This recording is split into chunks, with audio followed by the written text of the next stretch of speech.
Hello and welcome to Irish Science Fiction. My name is Brian Sexton and this is Nancy Goodame the Space Ranger. This is going to be chapter 36, and if you've been following the story, and well, God love you if you have, Nancy Goodame and Habon and Shenobble Unterwackel are visiting the Aberdeen monks in the hope of finding a way to Hallubalberry via the Witch of Mullinavore, who they have just met.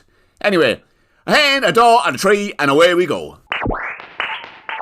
I am the Witch of Mullinavore. If you're asking what is in my suitcases, then you should know it is none of your business, nor from whence I came. The well-dressed, middle-aged female humanoid that had appeared in a blast of wind and dust faced the seated Nancy, Habon, Shenobble, and the abbot. But she seemed to be speaking to a point above them. Her eyes gazed blankly into the middle distance as she spoke. Is she talking to me? Asked Shenobble. I think, said the abbot, that she is just making a general announcement. She does this a bit. Just nod and agree. She'd be hungry and tired after her trip, so best just to let her rant on.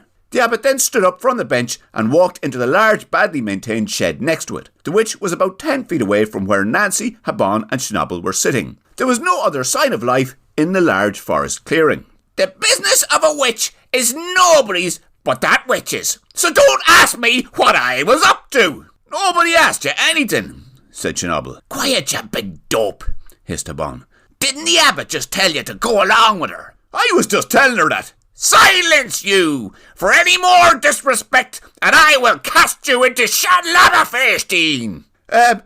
That's why we're here, began Nancy. Silence you two! I hadn't finished. I was about to say Hallubalberry Ookter. Oh, right you be, witch, said Habon. Apologies.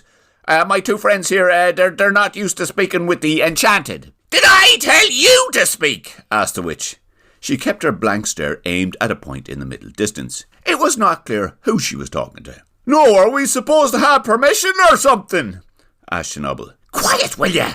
Hissed Habon. Silence! Roared the witch. Is everyone okay with Hallubalberries on their Falontian Palats? Came the abbot's voice from inside the broken down shed. Not for me, said Nancy. So, continued the witch, nobody asked me where I was. You said that, said Shenobble. Whisht, shushed Habon. I think, said Nancy. Silence, continued the witch. Do not question someone who holds the keys to magic, for it is both an insult and a rejection of sorcery, and sorcery is the ultimate power in the universe. And yes, I will have Hallubalberries. Thank you, abbot. Will the dinner be long? Not long, shouted the abbot from somewhere inside the large ruined shed. I think the witch wants us to ask her where she was, whispered Nancy. How do you make that out? Asked Shenobble. She keeps telling us not to do it. So what are you saying to me, Nancy? She doesn't mean what she says. So will I go to the abbot and tell him to leave off the Hallubalberries? Asked Shenobble. Nancy cleared her throat. Witch, she asked, where were you? The witch flung her hands into the air. Sparks flew from her fingertips. She threw back her head and waited. Habon, Nancy and Shenobble all flinched. The witch then walked over to the bench and sat down next to Shenobble. I wouldn't normally speak to mortals about my business, she said, but I've just been to Tor and Galump. Oh, very good, said Nancy. Good for you, said Habon. So what? Asked Shenobble. Have you been there?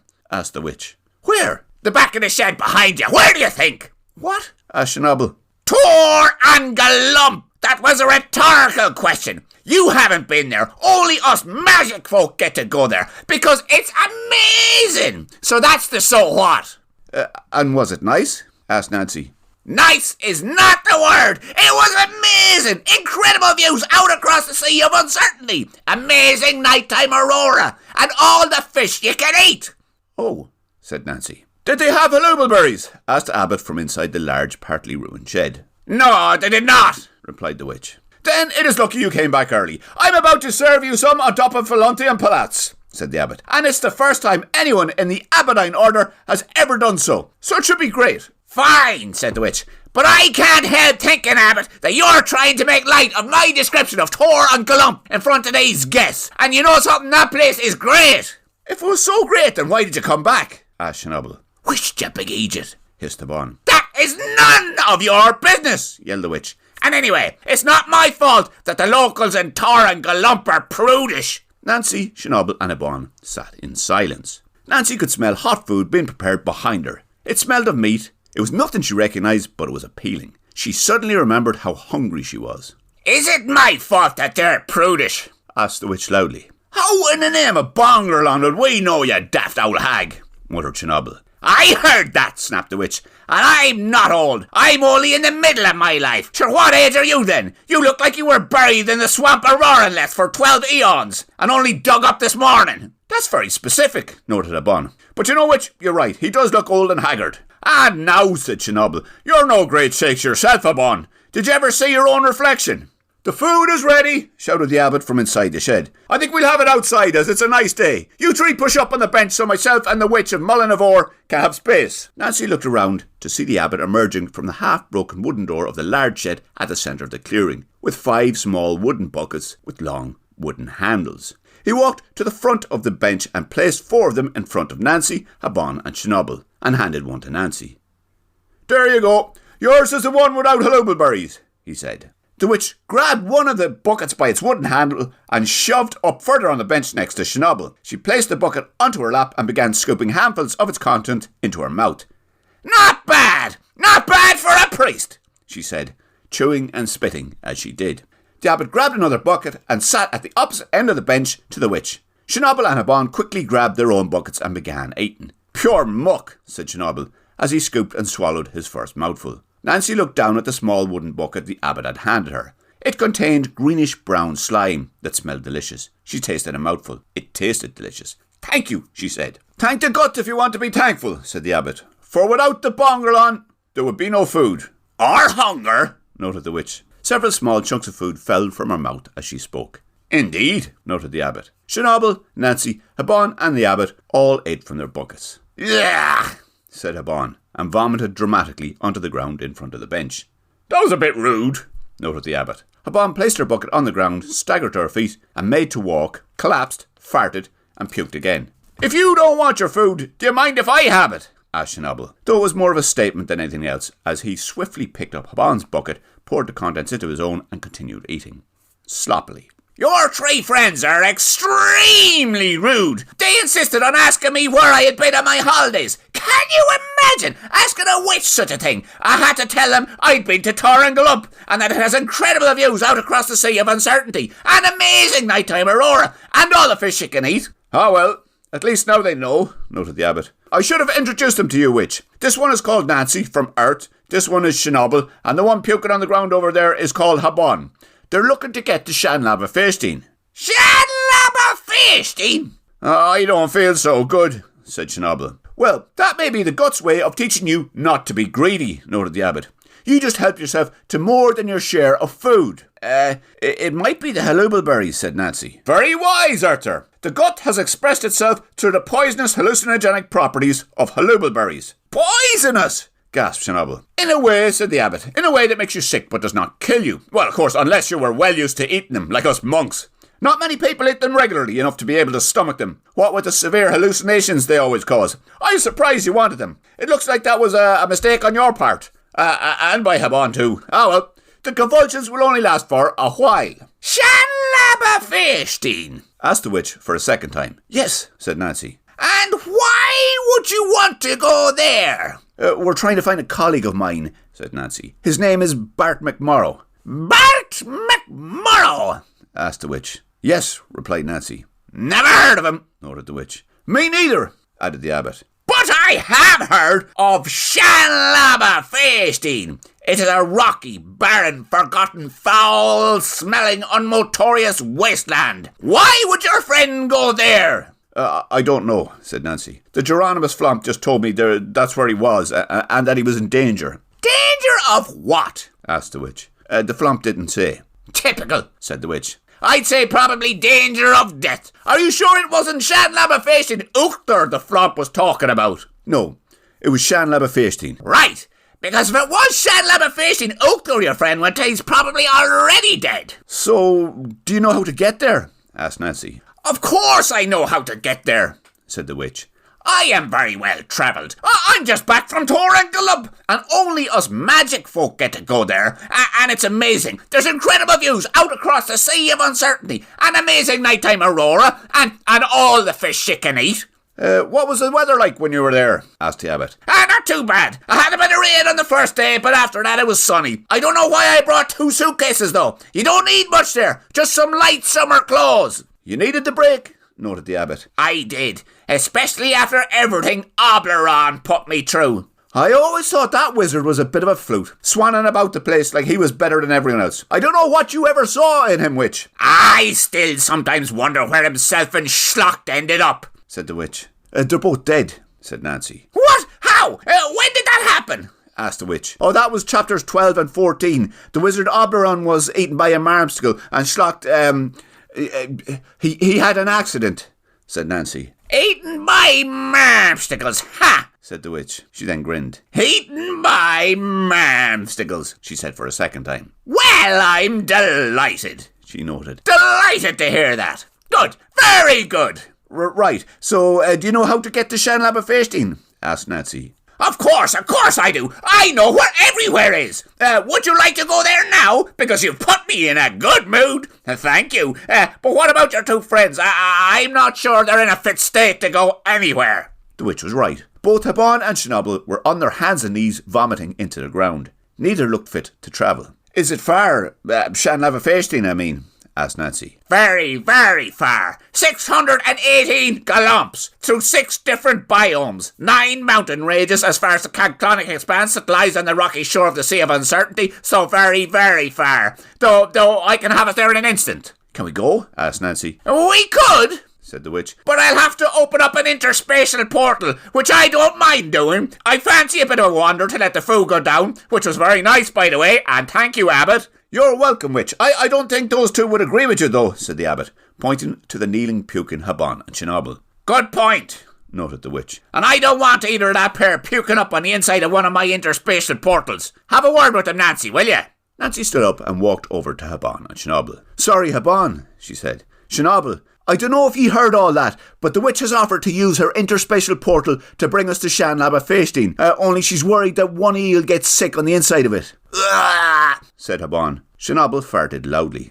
Or worse, continued Nancy. Do you think you could keep your bodily fluids to yourselves if we were to go through the portal? Yeah, repeated Habon. I know well, said Nancy. Those Hallubalberries are horrible, and I hate to say it, you've worse to come before feeling better. I thought you would have known about them, so what do you think anyway? I don't know. What will this portal be like? Sputtered Shenobble. I don't know, replied Nancy. Hang on, I'll ask the witch.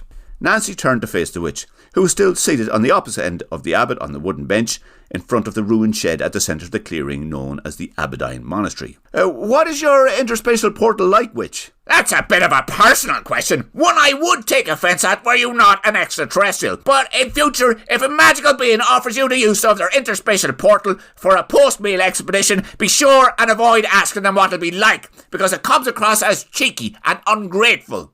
Sorry, witch, explained Nancy. It's just Shenobble here wants to know. Right. Well, if he must know, it's a many-fringed, alto-ringed conical with serrated lambdonical clumps, arranged in 6 transparent cuneiform layers, about 14 rovalized cumaturns in girth, with 2 entrances, a galondigal stalagmite, just to odify the temporal flux, of course, a thalassier at the bottom, 4 ankle gontricles, a fronged umbar sphere, and smells like sunrise. So, you can see why I don't want either of those 2 old fogies mucking it up.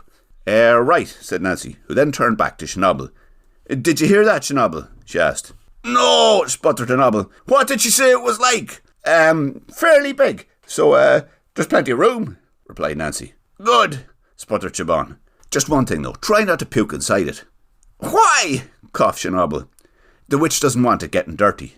That's a bit uppity for someone who lives in a dump like this. Don't worry, though, Nancy. I've nothing left in me stomach, noted Shenobble. Me either, agreed Habon. Nancy turned back to face the witch and Abbot. They promised not to puke, she said. The witch nodded and held out an open palm towards the sky. The clearing suddenly grew cold and the air began to swirl around Nancy, Shenobble and Habon, and in an instant a large brown freestanding door in a frame appeared between them and the bench where the witch and the abbot were seated.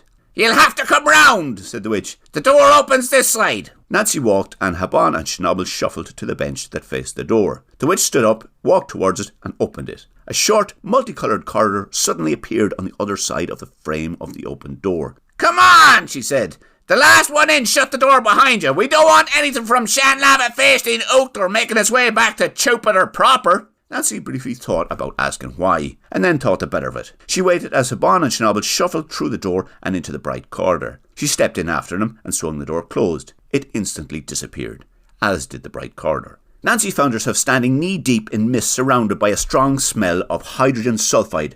Surrounding her were small mounds with barren skeletal trees set into exposed black rock, piercing the murk in patches. The sky was a dirty swirl of clouds. Nancy then saw someone she recognised. Someone familiar. Someone who reminded her of a life before glimps and crossbows and Jupiterian politics and Martian sheriffs and hallucinogenic berries. What are you doing here, Nancy? Asked Bart. Looking for you. What do you want? Asked Bart. Just to find you. So you can save Tom and the lads from 2. Tom Staunton's a bollocks. I couldn't care less about him. And Owen and Francie are in bits and pieces scattered about the place under the mist here. Dead? Are you serious, Nancy? No, they just dismembered themselves for the crack. Bart! Rumbled a voice from everywhere and nowhere. You never said we had visitors. Piss off, Finockiocht. Nobody wants to know you, hissed the witch. That's where you're wrong, witch, rumbled the voice. Me and Bart here have been hanging out having a great time. Right, said the witch. One extraterrestrial wants to know you. So what?